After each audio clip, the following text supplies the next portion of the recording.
मुकदमे दर्ज किए गए।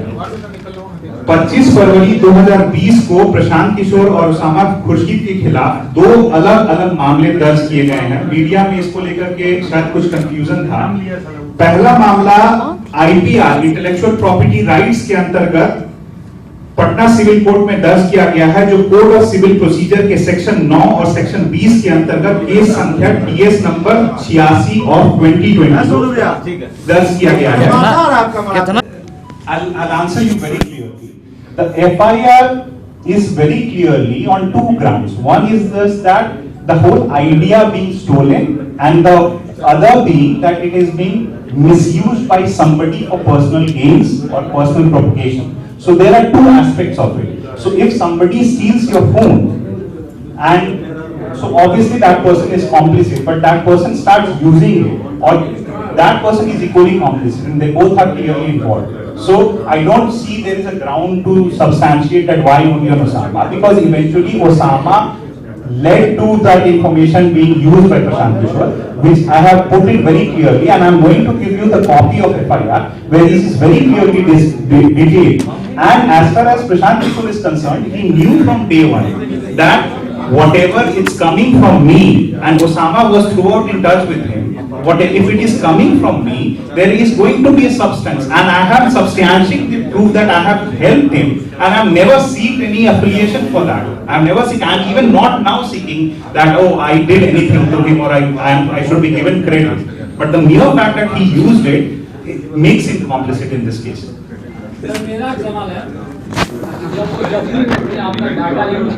इस चीज की जरूरत है और वो मुझसे मांग लेते तो मैं उनको बहुत सहर्ष दे सकता था। अगर वो गांधी की बात करते हैं तो मैं अभी आप लोगों के माध्यम से प्रस्ताव करना कि वो अपनी गलती स्वीकार लें। न मैंने इसको आर्थिक लाभ के लिए किया हूं, मैं एक लो प्रोफाइल रहने वाला एक एकेडमिक ओरिएंटेड आदमी हूं, जिसकी राजनीतिक सोच है कि बिहार के लोगों का कुछ संगठनात्मक और सिस्टमिक लेवल पर बदलाव हो, और मेरी आंकड़ों को लेकर के रुचि इसकी है कि जो विषय मैंने पढ़ाई किया है, इस कॉम्बिनेशन ऑफ विषय की पढ़ाई वाला व्यक्ति बहुत कम है, और मुझे लगता है कि अगर इसका हम लोग अगर थोड़ा सा भी इस्तेमाल करेंगे, और इसी वजह से एक और चीज मैं आपको बताना चाहूंगा कि 2018 के अंदर मुझे 2017-18 के अंदर मुझे सेंटर फॉर इकोनॉमिक पॉलिसी जो है, जो बिहार सरकार का इकोनॉमिक सर्वे लेके आती है, उसमें एनालिटिक्स यूनिट को एस्टैब्लिश करने के लिए डायरेक्टर के पद पे बनाया गया था। तो ये काम मैं बहुत पहले ही कर चुका हूं, जिस काम को प्रशांत किशोर अभी कह रहे हैं ये करने के लिए। जैसे आप देखें कि district wise employment of regular and contractual doctors, इसको मैं अगर 2017 के बदले 2016 कर देता हूं, ये एनालिटिक्स ड्रिवन पूरा प्लेटफॉर्म है। मतलब ये इसमें आपको रियल टाइम में पूरे अपडेट्स मिल जाते हैं कि भाई किस जिले के अंदर कितने डॉक्टर हैं, किस जिले के अंदर कितने पद खाली हैं, रेगुलर पोस्ट सैंक्शन कितने हैं, और इसमें एम्प्लॉयमेंट कितने हैं डॉक्टर्स के। तो ये आप देख लीजिए कि अगर बिहार जैसे राज्य में, जो वो कह रहे हैं कि बिहार के विकास की बात, आप देखिए कि ये बिहार सरकार का ही आंकड़ा है कि जिसमें अधिकांश डॉक्टर पटना में है, और कुछ जिलों के अंदर बिल्कुल 0 के बराबर डॉक्टर है। तो हम लोगों का बहुत क्लियर आइडिया था कि बिहार की अगर हम लोग के कारण से हमने ये किया कि ये बिल्कुल ही फोटोकॉपी है, ये बिहार की बात का एक लोगो है, और एक प्रशांत किशोर जी ने कहा है। और एक और चीज है कि आपसे सवाल मैं चाहूंगा आप लोग पूछे, और ये ओसामा खुर्शीद के व्हाट्सएप से भेजा गया है बिहार की बात का जो लोगो है, जो फर्स्ट प्रिंट है जो बिहार की बात, जिसको इस पे कॉपी किया गया है, ये पहला प्रतिलिपि ये रहा है। उसके बाद उसका रिवाइज वर्जन ये बना है। और हम लोग का सबसे बड़ा कंसर्न ये हुआ कि जब प्रशांत किशोर ने बात बिहार की जब लॉन्च की, तो ये लोगो हूबहू हमारे साथ मिलता था। उसके बाद हमने देखा कि डोमेन रजिस्ट्रेशन कब किया गया है, तो ये पता चला कि ये डोमेन उनके 18 तारीख के प्रेस कॉन्फ्रेंस के ठीक 1.5 दिन पहले। आप ये अविश्वसनीय बात है कि कोई आदमी अगर किसी अभियान की शुरुआत कर रहा है, उसकी रूपरेखा बनाने में 20 दिन तो कम से कम समय लगेगा। ये कैसे संभव है कि 16 फरवरी को प्रशांत किशोर बात बिहार की कैंपेन का वेबसाइट खरीदते हैं, डोमेन खरीदते हैं, जो कि हैदराबाद तेलंगाना में खरीदा गया है, और उसके अलावा उससे संबंधित जितने सोशल मीडिया प्लेटफॉर्म्स हैं उसको ये करते हैं, और जब इसको लेकर के हमने मीडिया से लेकर के हम लोग के काफी सारे कॉमन फ्रेंड्स हैं, ऐसे लोग हैं जो एक दूसरे को जानते हैं, जब उनको ये बात कही गई तो उन्होंने जाहिर तौर से उनसे पूछा। मैं बस इतना सवाल पूछना चाहता हूं कि ये आप लोगों क्यों नहीं, अगर वो लॉन्च करते हैं इस लोगों के साथ, तो आज उनके वेबसाइट पे एग्जैक्टली इसी येलो कलर के बैकग्राउंड में बिहार की बात बात बिहार की लिखा हुआ लोगो क्यों नहीं। तीसरी चीज जो कि बहुत जरूरी है जो समझना कि 2015 के विधानसभा चुनाव के अंदर जो रूपरेखा तैयार की गई थी चुनाव अभियान की, वो रूपरेखा मैंने बना करके प्रशांत किशोर को ईमेल पे दी थी, और मैं उसके लिए कहीं से भी मांग नहीं कर रहा हूं कि मुझे क्रेडिट चाहिए, क्योंकि मैं बहुत स्पष्ट था कि ये एक चुनाव में मुझे मदद करनी। उस समय मैं अमेरिका में सिविल सर्वेंट था, मेरीलैंड गवर्नमेंट के अंदर वाटर कमीशन के अंदर, और मैं एनालिटिक्स डिवीजन जो डाटा के ऊपर आधारित एक बहुत बड़ा विषय है उसका हेड ऑफ एनालिटिक्स डिवीजन था। मेरी पढ़ाई लिखाई भी अमेरिका में हुई है, मैं एमबीए हूं डेटा एनालिटिक्स में, पब्लिक फाइनेंस पढ़ा है, इंजीनियरिंग भारत से किया है, पब्लिक रिलेशंस में पोस्ट ग्रेजुएशन। तो ये जब मैंने योजना बनाया तो आगामी ये जो 2015 के बिहार विधानसभा चुनाव को लेकर के जो अभियान पूरी तैयारी के साथ लॉन्च किया गया था, उसको मैंने प्रशांत किशोर को ईमेल के जरिए दिया है, जिसमें बहुत स्पष्ट लिख के मैं आपको शब्दशः पढ़ के सुना देता हूं कि मैंने ठीक है। अगर सुजीत साहब, अगर हम ये कहें कि अगर मैं तब आज तक .com रजिस्टर कर लिया, आप खुद पूछिए इंटेलेक्चुअल प्रॉपर्टी राइट्स के किसी भी वकील से पूछ लीजिए, दुनिया के किसी भी वकील से, कि अगर मैं तब आज .com रिलीज कर अपने नाम से कर लेता हूं तो क्या वो मेरा लीगल माना जाएगा। बात यह है कि ये पूरी तरह से, और दूसरा चीज है कि ये मैटर जो कि सब्जुडिस है, तो इसका निर्णय लेने का तो अधिकार कोर्ट का है। वो तो गूगल ने दिया है ना उन्हें। नहीं, गूगल ने नहीं दिया, आपको ये मैं समझा दूं। डोमेन की आप बात कर रहे हैं, दोनों आपका डोमेन, दोनों डोमेन में अंतर है, सेम डोमेन थोड़ी है आप दोनों का। देखिए, मैं आपको बता दूं कि गूगल भी एक वेबसाइट है, जैसे बिहार की बात.in है या बात बिहार की है या कोई दुनिया का कोई और वेबसाइट है, और अगर आप शब्दों के मिलान के अदला बदली से कोई अगर डोमेन बनाते हैं, डोमेन लेते हैं, तो ये clear cut intellectual property rights का वायलेशन और इन्फ्रिंजमेंट का मामला होता है। मैं इस विषय को लेकर के बहुत जानकारी के साथ कह रहा हूं, मैं कहने के लिए नहीं कह रहा हूं, और इसके बाद भी मैं ये कह रहा हूं कि आपकी बात का सम्मान करते हुए कि इसका अंतिम निर्णय जो भी उचित न्यायालय है, जिस स्तर पर भी ये मामला जाएगा वहां पर लिया जाएगा, और जो भी न्यायालय का शाश्वत जी, आप एक तरफ माफी भी मांग रहे हैं, दूसरी तरफ मुकदमा और एफआईआर भी दर्ज कर रहे हैं। माफी मांग नहीं है, माफी मांगने के लिए कह रहे हैं, दोनों ही कैसे हो सकता है? आप चाहते हैं कि माफी मांग ले आपसे तो मामला खत्म हो जाए, उधर आप कहते हैं नहीं। अगर मैं ये कहता हूं कि वह मानते हैं ये बात, अगर वो ये मानते हैं कि उन्होंने गलती नहीं की है, तो इस बात का निर्णय कोर्ट के द्वारा हो, इसमें तो किसी को कोई दिक्कत नहीं है। एक सभ्य बौद्धिक समाज के अंदर जो गांधीवाद की बात करता हो व्यक्ति, उस व्यक्ति से ये सोचना, ये बात करना कि आपने कल तक तो ये कहा कि आप किसी व्यक्ति को जानते तक नहीं है, तो अगर आप किसी को जानते नहीं है तो कैसे आप उससे 2015 के चुनाव अभियान का पूरा रूपरेखा ले रहे हैं। मैं तो नहीं कह रहा हूं ना कि इसका क्रेडिट मुझे दिया जाना चाहिए।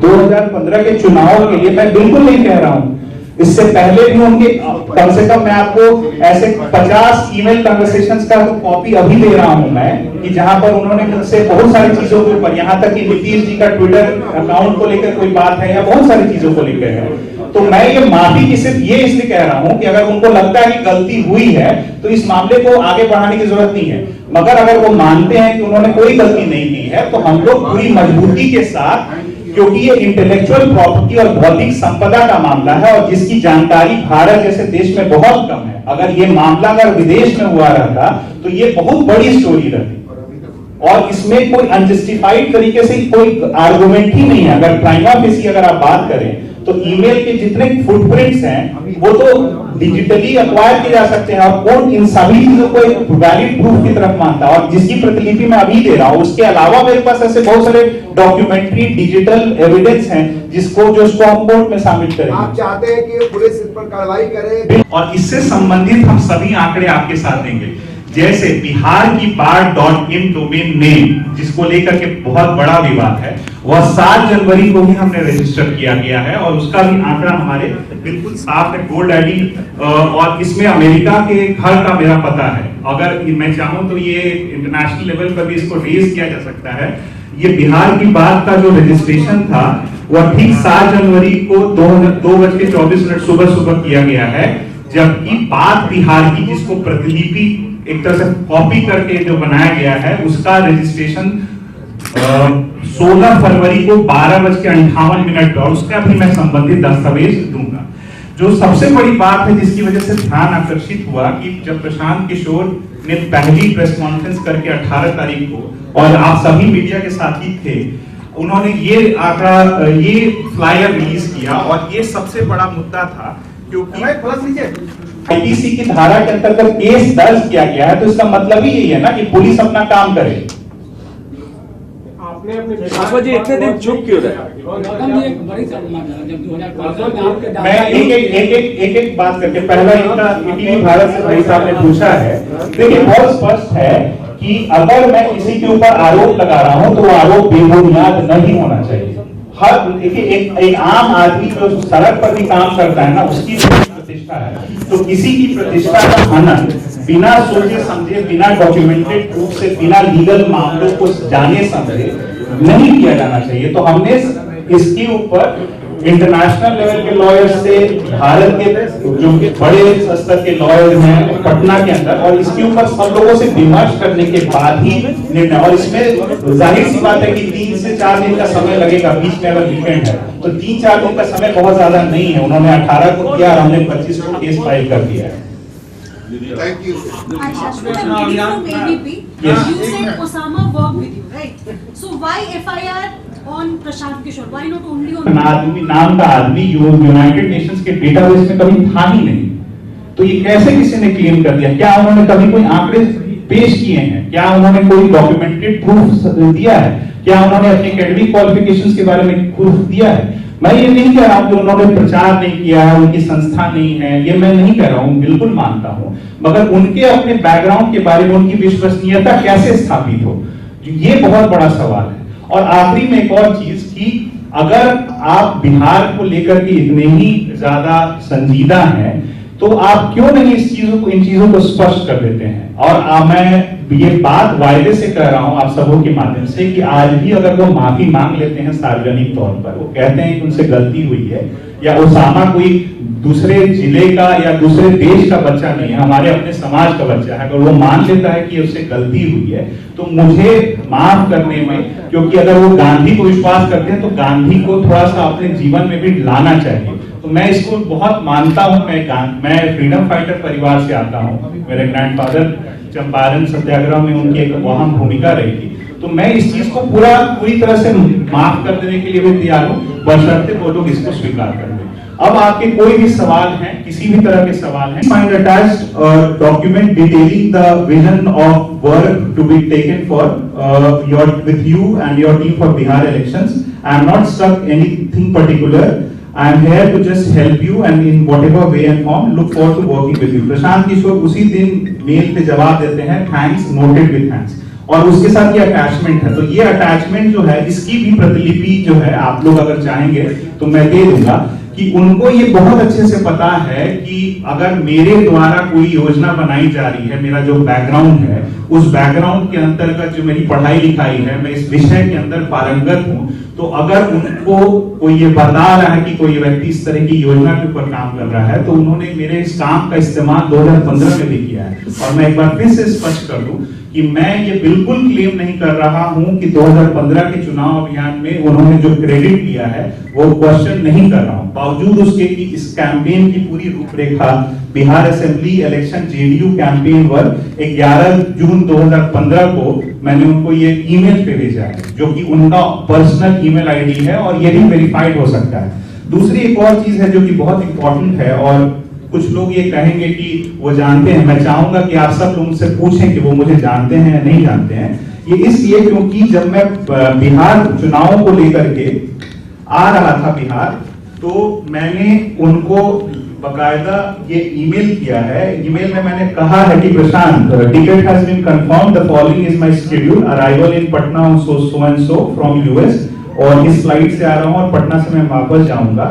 और डिटेल्स में मैंने ये भी लिखा है कि मुझे पटना में एक ऐसा जगह की जरूरत होगी जहां पे मैं इंटरनेट की सुविधा का इस्तेमाल कर सकूं। उस समय मेरे पास पटना में कोई घर नहीं था। प्रशांत किशोर जवाब में लिखते हैं कि नोटेड लूपिंग इन प्रतीक जैन वही व्यक्ति हैं जो कि प्रशांत किशोर के अभी से संबंधित जो आईपैक कंपनी है उसमें डायरेक्टर हैं। और my colleague to follow up and arrange for your accommodation during your visit, ये 6 जून को वो लिख रहे हैं। और at Pratik, as you could see in the mail below, Shashwat Gautam is coming from US to explore how best he could help us during the upcoming election campaign. Please make sure that during his stay he has accommodation and travel support. He is a well-wisher and supporter of the party and the leadership. Thanks. ये प्रशांत किशोर के email account से किया गया है। और एक और important चीज अगर वेरिफिकेशन के लिए जाना चाहे तो इस ईमेल के अंदर pratik.jan@indiapsc.com और ऋषिराज ऋषिराज.singh@indianpsc.com के नाम से ये कॉपीड है। तो इस चीज का भी कोई प्रामाणिकता, कोई अगर सस्ती लोकप्रियता चाहिए होती तो ये काम ये इस चीज को लेकर के मैं तब भी कह सकता था, मैंने मगर वैसा नहीं किया। दूसरी एक और चीज बात है